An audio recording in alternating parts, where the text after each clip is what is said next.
the Thursday night football game. Now, this is a game between the Pittsburgh Steelers and the Cincinnati Bengals.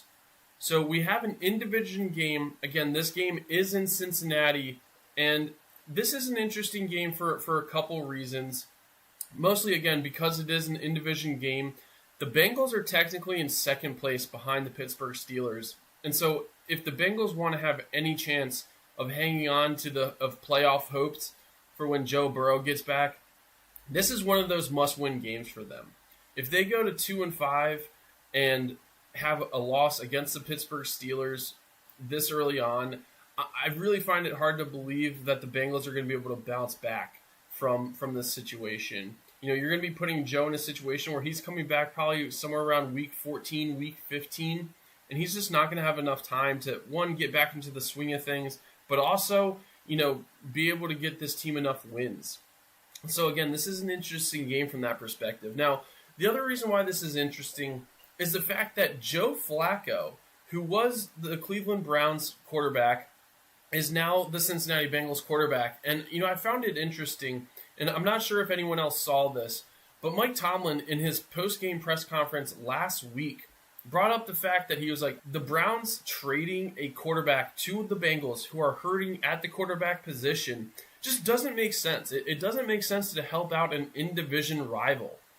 And so again, Joe Flacco going up against this Pittsburgh Steelers team, this is a team he's familiar with. I mean, he's been in the AFC North for quite some time, whether it's with the Browns, but especially with the Ravens.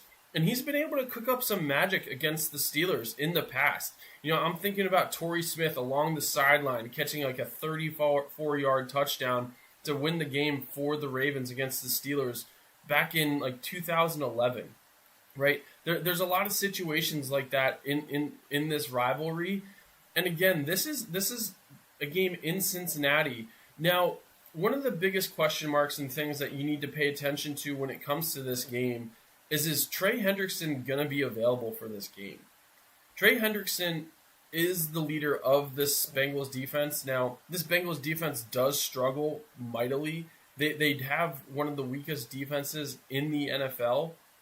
Luckily for them, the Pittsburgh Steelers offense isn't necessarily the best offense in the NFL either.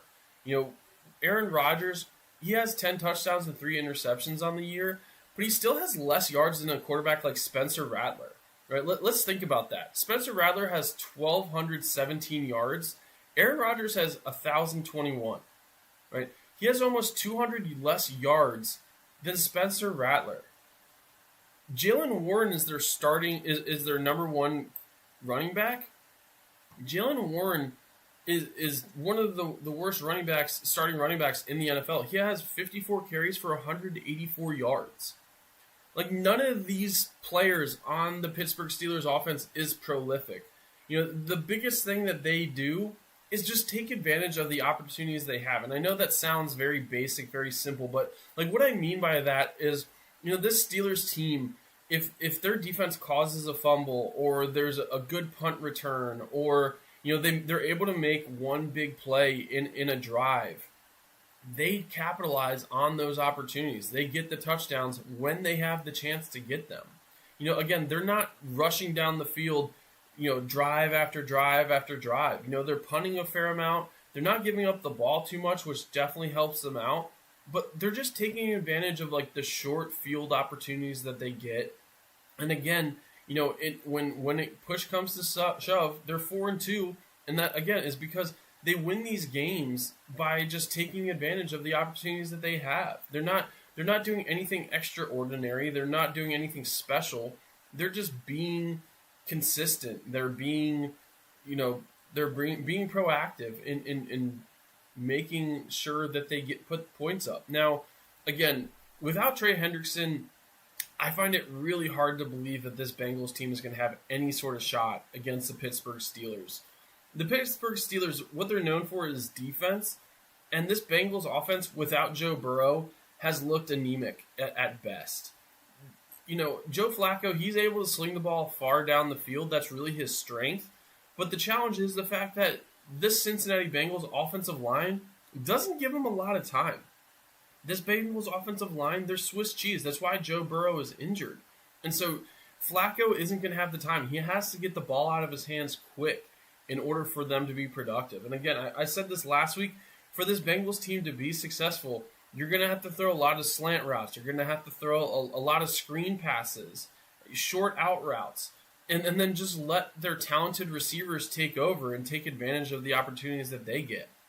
That's going to be how the Bengals are able to move the ball down the field. Now, again, I don't expect that to be the case. I expect this to be a game where you might see TJ Watt have multiple sacks. TJ Watt isn't having necessarily the statistical year he's probably wanted. So he's not even leading the Steelers in sacks right now. Nick Herbig has 4.5, and TJ Watt has 3.5 sacks on the year.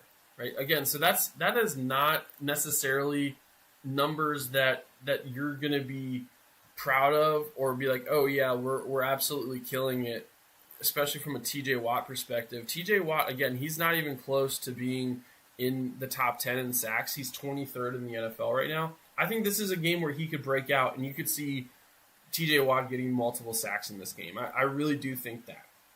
Just because he's going to be going up against Orlando Brown Jr., who isn't necessarily the fastest tackle, right? He's known for stopping power, and TJ Watt uses power a fair amount.